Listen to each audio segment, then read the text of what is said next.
안녕하세요. 여러분 혹시 1998년 대한민국 극장가 기억하시나요? 어딜 가나 타이타닉 이야기뿐이었던 거. 네. 정말 대단했죠. 그 거대한 스케일, 또 애절한 로맨스. 와, 감탄하면서도 동시에 마음 한구석에는 좀 씁쓸함이 있었어요. 맞아요. 역시 영화는 할리우드구나. 네, 우리는 아직 멀었어. 이런 생각들. 아마 많은 분들이 하셨을 겁니다. 네. 뭐랄까, 일종의 문화적 패배감, 그런 것마저 느껴지던 시절이었죠. 그런데 바로 그때 진짜 모두가 불가능하다고 여겼던 IMF 외환위기라는 그 혹독한 겨울 속에서 한 영화 감독이 거의 폭탄 선언을 합니다. 강재규 감독 이야기군요. 네, 순수 한국 자본으로, 한국 기술로 할리우드급 블록버스터를 만들겠다. 주변 반응요. 대부분은 좀 냉소적이었겠죠. 그랬겠죠. 하지만 정확히 1년 뒤 그 감독의 영화가 한국 영화사의 물줄기를 그냥 완전히 바꿔놓게 됩니다. 네, 맞습니다. 오늘 저희가 좀 깊이 들여다볼 이야기는요, 단순히 그냥 한 편의 성공한 영화 이야기가 아니에요. 그렇죠. 그 한국 영화는 좀 시시하다는 오래된 편견, 또 패배감, 이걸 완전히 깨부수고 오늘날 세계를 휩쓰는 K 콘텐츠 신화의 어쩌면 진정한 시작점이 된 작품, 바로 쉬리입니다. 쉬리요? 네, 이건 뭐랄까 불가능의 정면으로 맞섰던 사람들의 열정, 그리고 마침내 되찾은 우리도 할 수 있다, 이 자부심에 대한 기록이라고 할 수 있겠습니다. 좋습니다. 그럼 지금부터 쉬리가 어떻게 탄생했고 또 무엇을 바꿨는지 그 흥미진진한 이야기 속으로 저희와 함께 들어가 보시죠. 네. 사실 쉬리가 등장하기 전, 그러니까 1990년대 후반 한국 영화계 상황은 정말 녹록지 않았습니다. 네, 어려웠죠. 1993년에는 한국 영화 시장 점유율이 15.9%까지 떨어졌었고 쉬리 개봉 직전인 98년에도 겨우 20%대에 턱걸이하는 수준이었어요.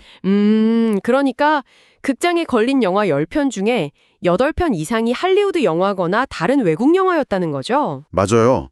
심지어 한국 영화를 부르던 그 방화라는 단어 자체에 좀 약간 부정적인 뉘앙스가 있었죠? 네, 촌스럽다, 어설프다, 재미없다 이런 의미가 좀 스며들어 있었고요. 영화인을 딴따라로 낮춰 부르는 시선도 여전했고요. 그렇죠. 한국 영화 본다고 하면 좀 뭔가 세련되지 못한 취향, 이렇게 치부되기도 했어요. 그런데 여기서 흥미로운 지점은 모두가 그 타이타닉의 엄청난 성공 앞에서 좌절하고 있을 때 강재규 감독은 완전히 다른 해석을 내놨다는 거예요. 그 역발상이요. 네, 그에게 타이타닉 신드롬은 한국 영화의 종말이 아니라 오히려 관객들이 수준 높은 대작 영화에 이렇게 목말라 있구나, 이걸 보여주는 강력한 증거였던 거죠. 맞습니다. 그러니까 할리우드를 그냥 넘어야 할 벽, 이렇게만 본 게 아니라 오히려 아직 한국 영화가 채워주지 못한 미개척 시장의 가능성을 본 거예요. 대단하네요. 네, 특히 당시 국가 경제 전체가 얼어붙었던 그 IMF 외환위기 상황에서 이런 생각은 정말 대담한 거였죠. 관객은 준비가 됐는데 그들을 만족시킬 우리 영화가 없다, 이런 진단이었던 겁니다. 그런 절박한 상황 속에서 한국 영화 산업에 어떻게 보면 마지막 보루 역할을 했던 게 바로 그 스크린쿼터 제도였잖아요. 네, 극장이 연간 상영 일수의 일정 비율, 당시 146일 이상을 의무적으로 한국 영화에 할애하도록 한 규정. 네. 근데 1988년에 미국 직배사들이 본격적으로 들어오면서 이 스크린쿼터 제도를 폐지하라는 압박이 엄청 거세졌죠? 맞아요. 영화인들은 막 거리로 나가서 스크린 쿼터 사수 외쳤지만 이게 또 단순한 밥그릇 싸움으로 비춰지기도 했고요. 내부에서도 비판이 있었군요. 네, 내부적으로도 재미없는 영화를 왜 법으로 보호해야 하냐, 소위 맛없는 식당 비유죠. 이걸 억지로 살려두는 거 아니냐, 이런 좀 냉소적인 비판에도 직면해야 했어요. 결국엔 변명이 아니라 증명이 필요했던 거네요. 그렇죠. 보호해달라 이게 아니라 이것 봐라, 우리도 이런 걸 만들 수 있다, 이렇게 당당하게 보여줄 압도적인 결과물, 그게 절실했던 거죠. 바로 그 역할을 자처한 인물이 강재규 감독인 거고요. 네, 이미 누가 용의 발톱을 보았는가, 게임의 법칙, 이런 걸로 시나리오 작가로서 명성을 떨치고 있었고. 맞아요. 그리고 96년 감독 데뷔작 은행나무 침대, 이것도 당시 한국 영화에서 보게 되면 판타지 멜로였고 CG도 도입하고 흥행도 꽤 성공했었죠. 네, 서울에서만 40원만, 그의 필모그래피 자체가 이미 도전의 연속이었어요. 그리고 그가 차기작으로 당시 한국 영화 평균 제작비의 4배가 넘는 24억 원 규모의 첩보 액션 블록버스터 바로 쉬리를 기획한 겁니다. 와, IMF 한파 속에서 24억 원. 이거 정말 무모해 보이는 도전이었죠. 투자조 찾는 것 자체가 거의 불가능에 가까웠겠어요. 네, 여러 곳에서 퇴짜 맞고 마지막으로 찾아간 곳이 삼성 영상사업단이었는데 정말 기적적으로 투자가 결정됩니다. 아, 다행이네요. 나게 히트했는데도 삼성영상 사업단을 구하지는 못했잖아요. 개봉 후 얼마 안 가서 결국 해체되었죠. 네, 맞아요. 하지만 여기서 중요한 건요. 쉬리 제작을 통해서 그 한국형 블록버스터의 가능성, 노하우를 체득한 인력들이 흩어져서 이후에 CJ 엔터테인먼트 같은 새로운 투자 배급사의 성장을 이끌었다는 점이에요. 아, 그렇군요. 네. 한국 영화 산업 전체의 체질을 바꾸는 어떤 씨앗이 된 거죠. 그러니까 한 조직의 끝이 산업 전체의 새로운 시작을 열었다. 이렇게 볼 수 있습니다. 제작 과정 자체도 정말 맨 땅의 헤딩의 연속이었다면서요? 그렇죠. 예를 들면 서울 도심 총격 장면 찍는데 소품총이 너무 장난감 같으니까 할리우드에서 실제 영화 촬영용 총기를 빌려오려고 했어요. 네. 그런데 미국 업체에서 아니 듣도 보도 못한 한국 영화사를 뭘 믿고 빌려주냐면서 엄청난 액수의 보증금을 요구했던 거예요. 와, 그게 당시 한국 영화계의 위상을 보여주는 좀 씁쓸한 단면이네요. 네. 특수효과팀은 또 총알이 벽에 박히는 그 파편 효과나 총구 화염 같은 거 있잖아요. 그 디테일을 살리려고 6개월 동안 밤샘 연구를 거듭했다고 하고요. 단순히 베끼는 게 아니라 우리 환경에 맞는 기술을 스스로 개발해야 했던 거군요. 맞습니다. 클라이맥스인 잠실 주경기장 장면은 또 촬영 허가가 안 나니까 아, 그 유명한 일화? 네, 방송사 로고 붙인 카메라로 위장 잠입해서 도둑 촬영을 감행했다는 뭐 그런 얘기도 있죠. 하하, 정말 대단하네요. 이런 과정을 통해 쌓인 노하우가 결국 이후 한국 영화의 제작 퀄리티를 한 단계 끌어올렸고 지금 우리가 즐기는 완성도 높은 K-드라마, 영화의 밑거름이 된 셈이네요.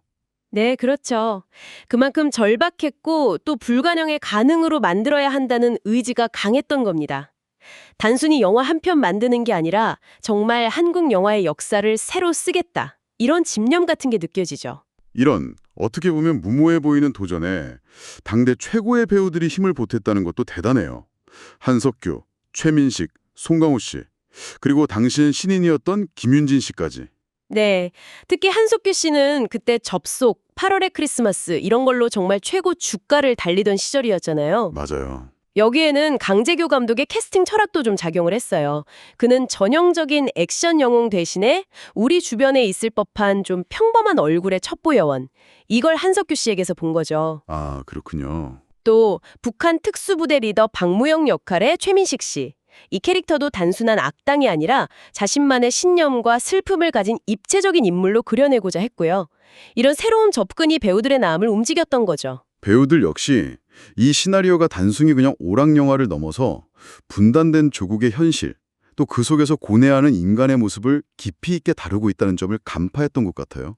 네, 그래서 기꺼이 이 어떻게 보면 위험한 프로젝트에 동참했던 거고요.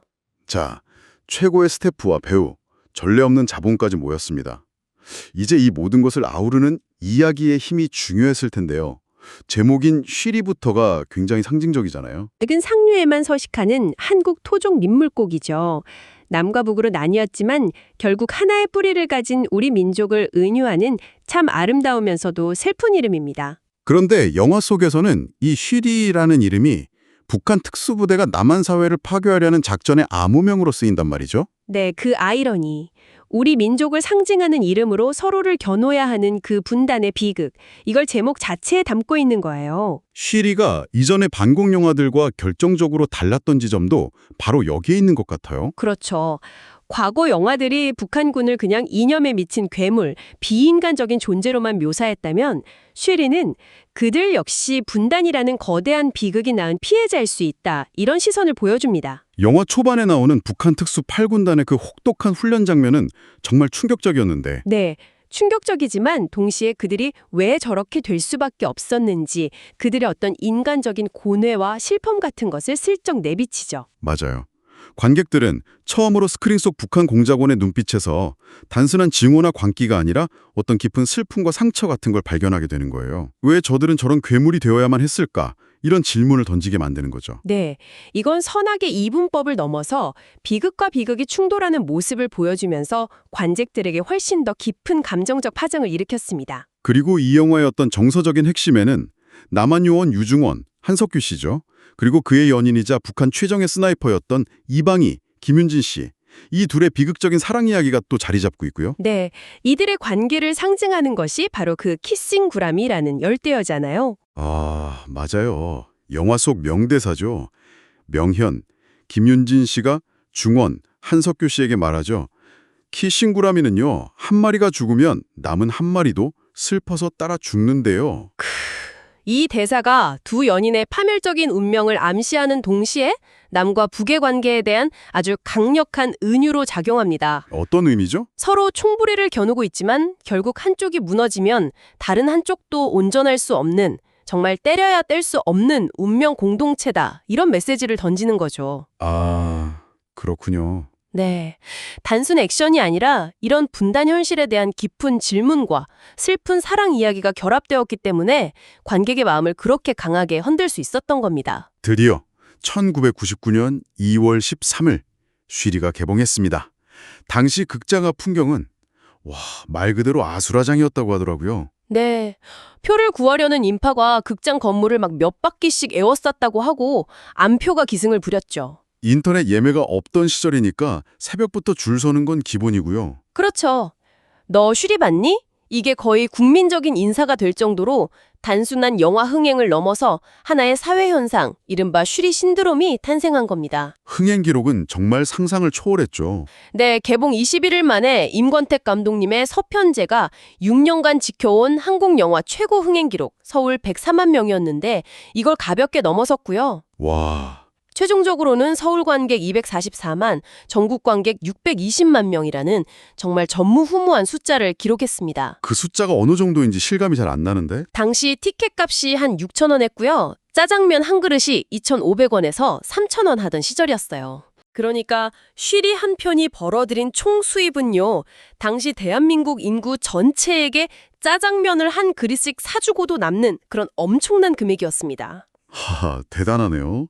이전까지 한국 영화의 흥행에 어떤 마의 벽으로 여겨졌던 서울 관객 100만 명 시대를 단숨에 뛰어넘어서 200만 명 시대를 열어버린 거네요. 네, 이건 단순히 1등을 했다, 이게 아니라 그냥 게임의 판도 자체를 완전히 바꿔버린 사건이었던 거죠. 이 슈리 신드롬이 가져온 변화, 좀 정리해볼까요? 네, 실로 엄청났는데요. 첫째, 한국형 블록버스터라는 새로운 장르의 탄생, 그리고 그 성공 가능성을 명확히 입증했다는 겁니다. 블록버스터는 할리우드 전유물이다? 이 공식을 깨트린 거죠. 네. 둘째, 쉬리의 성공은 삼성, CJ 같은 대기업들의 본격적인 영화 산업 투자를 촉발시켰습니다.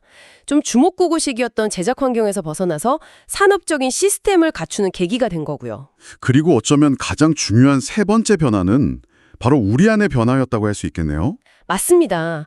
오랫동안 한국 영화계를 짓눌러왔던 그 할리우드 컴플렉스, 우리는 안 돼 라는 깊은 패배감을 아니야, 우리도 할 수 있다 라는 강력한 자신감으로 바꿔놓은 것, 이게 정말 핵심입니다. 결국 슈리가 남긴 가장 중요한 유산은 단순히 흥행 수치가 아니라 우리도 세계적인 수준의 영화를 만들 수 있다는 그 심리적 혁명, 그 자체였군요. 네, 영화 한 편이 한국 국가의 문화산업 전체에 대한 인식을 바꿔놓은 정말 거의 기적에 가까운 일이죠. 이 자신감의 DNA가 없었다면 솔직히 오늘날 우리가 이야기하는 K 컨텐츠의 성공은 상상하기 어려웠을지도 모릅니다. 슈리가 열어젖힌 길은 여기서 끝나지 않았죠. 슈리가 한국 영화에 수십억을 투자해도 성공할 수 있다. 이걸 증명했기 때문에 이후에 공동경비구역 JSA, 친구, 태극기 휘날리며 같은 더 큰 규모의 영화들이 투자를 받고 제작될 수 있는 토양이 마련된 거잖아요. 그렇죠. 쉬리가 정말 맨몸으로 부대치면서 얻어낸 그 총격전 노하우, CG 기술 활용 경험, 체계적인 마케팅과 배급 시스템, 이런 것들이 고스란히 다음 세대 영화인들에게 귀중한 자산이 되었습니다. 박찬욱, 봉준호 같은 뛰어난 감독들이 마음껏 상상력을 펼칠 수 있는 운동장을 넓혀준 역할도 한 셈이네요. 맞습니다.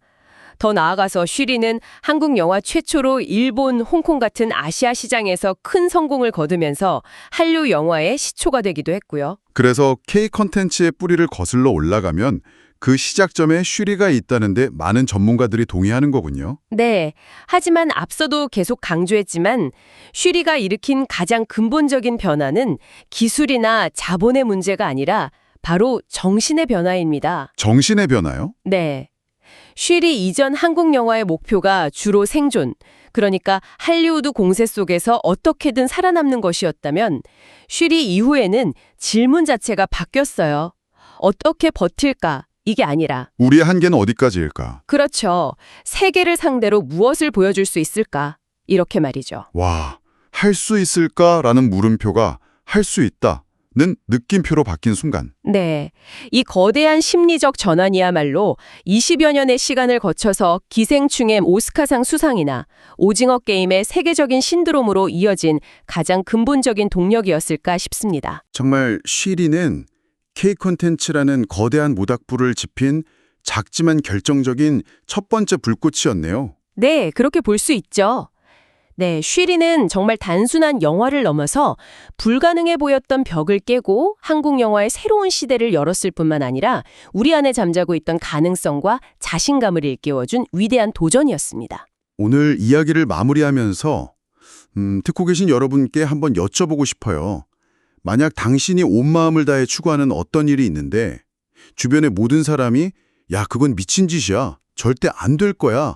라고 말한다면 과연 당신은 모든 것을 걸고 그 꿈에 뛰어들 용기가 있으신가요? 쉬리가 던진 질문은 25년이 흐른 지금도 여전히 유효한 것 같습니다.